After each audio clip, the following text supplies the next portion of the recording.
Hello, friends. Happy Independence Day and welcome to the History Revolution podcast. Today, we take a closer look at the Declaration of Independence. Remember, you can join our newsletter by going to the link in the description.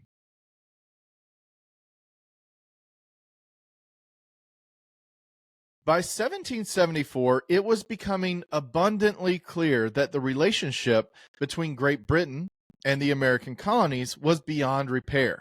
American writers such as Samuel Adams and Thomas Jefferson argued that Parliament was the legislature of Great Britain only, and that the colonies, which had their own legislatures, were connected to the rest of the empire only through their allegiance to the crown. Although Jefferson was not a delegate to the First Continental Congress, he did present a summary view of the rights of British America, which listed the grievances the colonies had against King George III, following Great Britain's response to the Boston Tea Party. It was a precursor to the Declaration of Independence, and in the summary, he laid out his beliefs on the right of self-governance. He also condemned slavery and laid the blame of slavery in America on the Crown. The Second Continental Congress convened in 1775. The Olive Branch Petition was written and approved by Congress in July of 1775, but King George refused to even read it. By this point, the battles of Lexington and Concord had occurred.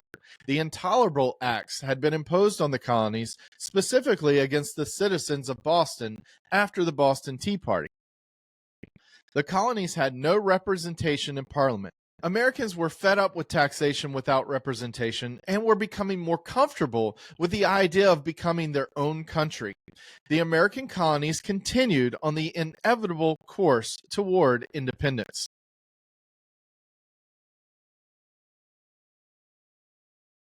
On June 7, 1776, Virginia delegate to the Second Continental Congress, Richard Henry Lee, put forward a resolution including 3 parts.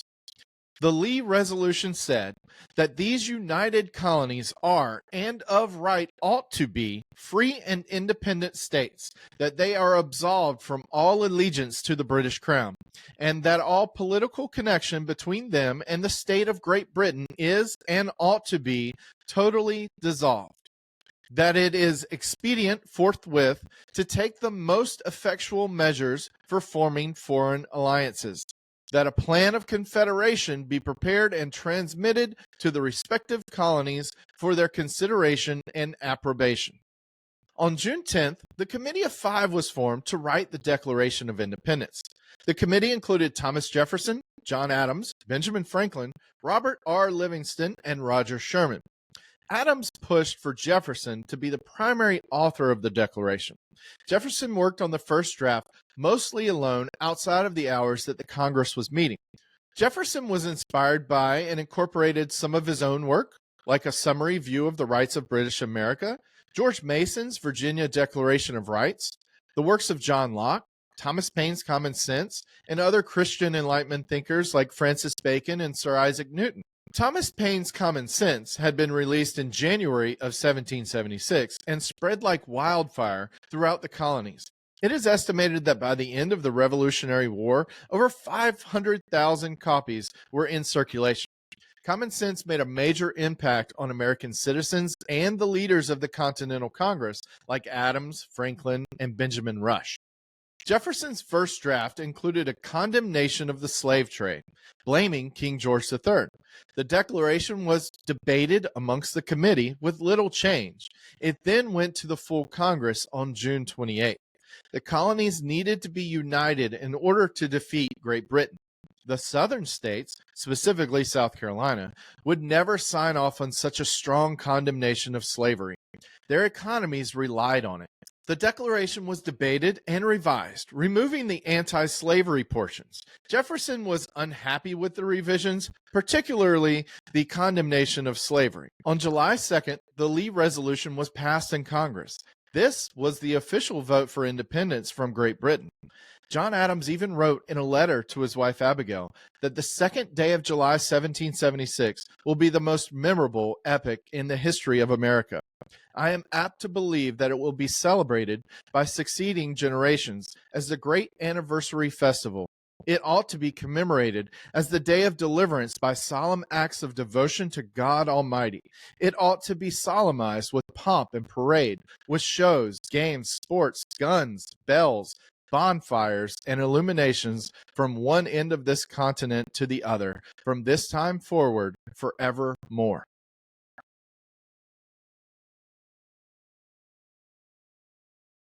On July 4th, 1776, the Declaration of Independence was ratified by the Continental Congress.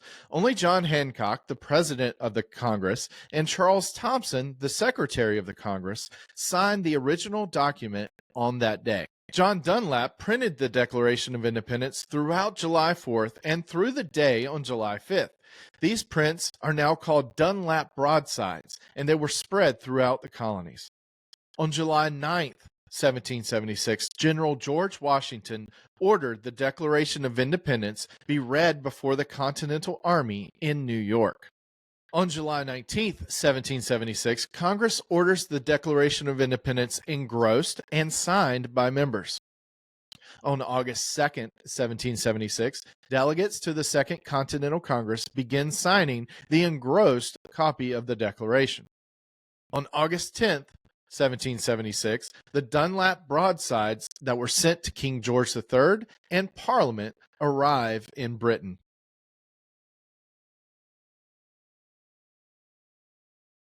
In Congress, July 4th, 1776. The unanimous declaration of the 13 United States of America. When in the course of human events it becomes necessary for one people to dissolve the political bands which have connected them with another, and to assume among the powers of the earth the separate and equal stations to which the laws of nature and of nature's God entitle them. A decent respect to the opinions of mankind requires that they should declare the causes which impel them to the separation. We hold these truths to be self-evident, that all men are created equal, and that they are endowed by their Creator with certain unalienable rights, that among these are life, liberty, and the pursuit of happiness. That to secure these rights, governments are instituted among men, deriving their just powers from the consent of the governed. That whenever any form of government becomes destructive of these ends, it is the right of the people to alter or to abolish it, and to institute new government, laying its foundation on such principles and organizing its powers in such form as to them shall seem most likely to affect their safety and happiness. Prudence indeed will dictate that governments long established should not be changed for light and transient causes. And accordingly, all experience hath shown that mankind are more disposed to suffer, while evils are sufferable, than to right themselves by abolishing the forms to which they are accustomed. But when a long train of abuses and usurpations, pursuing invariably the same object, evinces a design to reduce them under absolute despotism, it is their right, it is their duty, to throw off such government, and to provide new guards for their future security. Such has been the patient sufferance of these colonies, and such is now the necessity which constrains them to alter their former systems of government. The history of the present King of Great Britain is a history of repeated injuries and usurpations, all having in direct object the establishment of an absolute tyranny over these states. To prove this, let facts be submitted to a candid world. He has refused his assent to laws, the most wholesome and necessary for the public good. He has forbidden his governors to pass laws of immediate and pressing importance, unless suspended in their operation till his assent should be obtained. And when so suspended, he has utterly neglected to attend to them.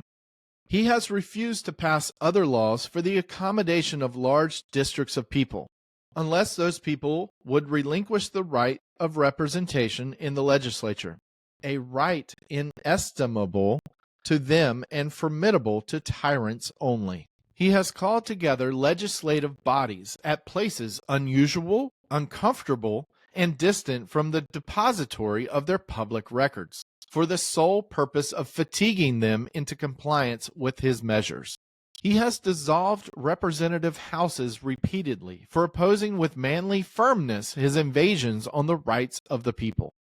He has refused for a long time, after such dissolutions, to cause others to be elected, whereby the legislative powers, incapable of annihilation, have returned to the people at large for their exercise, the state remaining in the meantime exposed to all the dangers of invasion from without and convulsions within. He has endeavored to prevent the population of these states, for that purpose obstructing the laws of naturalization of foreigners, refusing to pass others to encourage their migrations hither, and raising the conditions of new appropriations of lands. He has obstructed the administration of justice by refusing his assent to laws for establishing judiciary powers. He has made judges dependent on his will alone for the tenure of their offices and the amount and payment of their salaries. He has erected a multitude of new offices and sent hither swarms of officers to harass our people and eat out of their substance. He has kept among us in times of peace standing armies without the consent of our legislatures. He has affected to render the military independent of and superior to the civil power. He has combined with others to subject us to a jurisdiction foreign to our Constitution and unacknowledged by our laws, giving his assent to their acts of pretended legislation, for quartering large bodies of armed troops among us, for protecting them by a mock trial from punishment for any murders which they should commit on the inhabitants of these states, for cutting off our trade with all parts of the world, for imposing taxes on us without our consent, for depriving us in many cases of the benefits of trial by jury, for transporting us beyond seas to be tried for pretended offenses, for abolishing the free system of English laws in a neighboring province, establishing therein an arbitrary government, and enlarging its boundaries so as to render it at once an example and fit instrument for introducing the same absolute rule into these colonies, for taking away our charters, abolishing our most valuable laws, and altering fundamentally the forms of our governments, for suspending our own legislatures and declaring themselves invested with power to legislate for us in all cases whatsoever. He has abdicated government here by declaring us out of his protection and waging war against us. He has plundered our seas, ravaged our coasts, burnt our towns, and destroyed the lives of our people. He is at this time transporting large armies of foreign mercenaries to complete the works of death, desolation, and tyranny, already begun with circumstances of cruelty and perfidy scarcely paralleled in the most barbarous ages, and totally unworthy the head of a civilized nation. He has constrained our fellow citizens taken captive on the high seas to bear arms against their country, to become the executioners of their friends and brethren, or to fall themselves by their hands. He has excited domestic insurrections amongst us, and has endeavored to bring on the inhabitants of our frontiers the merciless Indian savages, whose known rule of warfare is an undistinguished destruction of all ages, sexes, and conditions. In every stage of these oppressions we have petitioned for redress in the most humble terms. Our repeated petitions have been answered only by repeated injury. A prince whose character is thus marked by every act which may define a tyrant is unfit to be the ruler of a free people. Nor have we been wanting in attentions to our British brethren. We have warned them from time to time of attempts by their legislature to extend an unwarrantable jurisdiction over us. We have reminded them of the circumstances of our immigration and settlement here. We have appealed to their native justice and magnanimity, and we have conjured them by the ties of our common kindred to disavow these usurpations, which would inevitably interrupt our connections and correspondence. They too have been deaf to the voice of justice and of consanguinity. We must therefore acquiesce in the necessity which denounces our separation and hold them as we hold the rest of mankind, enemies in war, in peace, friends. We, therefore, the representatives of the United States of America, in General Congress, assembled, appealing to the Supreme Judge of the world for the rectitude of our intentions, do, in the name and by authority of the good people of these colonies, solemnly publish and declare that these united colonies are and of right ought to be free and independent states, that they are absolved from all allegiance to the British Crown, and that all political connection between them and the state of Great Britain is and ought to be totally dissolved, and that as free and independent states, they have full power to levy war, conclude peace, contract alliances, establish commerce, and to do all other acts and things which independent states may of right do. And for the support of this declaration, with a firm reliance on the protection of divine providence, we mutually pledge to each other our lives, our fortunes, and our sacred honor.